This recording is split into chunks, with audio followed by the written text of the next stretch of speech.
How to enable spam protection in Truecaller. That's what I will show you in this video. But before we begin, make sure to subscribe to the channel and ring the bell to get notified whenever a new video is posted. With that said, let's get started. So the process is very easy and simple. Just follow these steps. Go ahead and open up Truecaller. Once you do that, click on the three dots at the top right.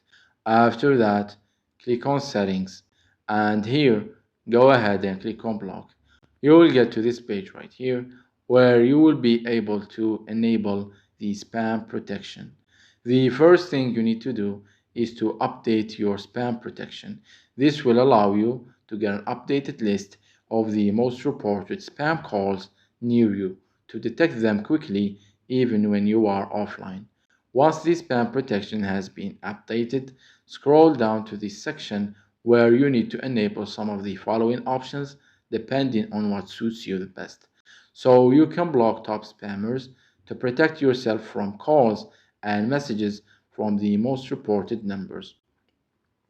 You can block hidden numbers to block any number that is shown as unknown or private.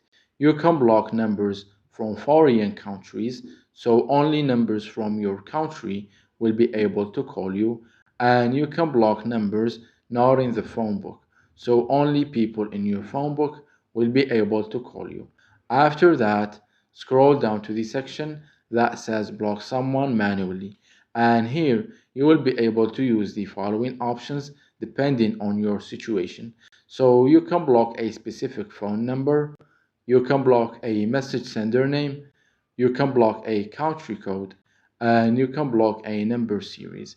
And lastly, feel free to scroll down to the block settings section and set the how to block calls option to reject automatically. And that's it. It's that easy and simple. So that was it for this video. That's how to enable spam protection in Truecaller. If you have any questions, please leave them in the comments down below. With that said, see you in the next video.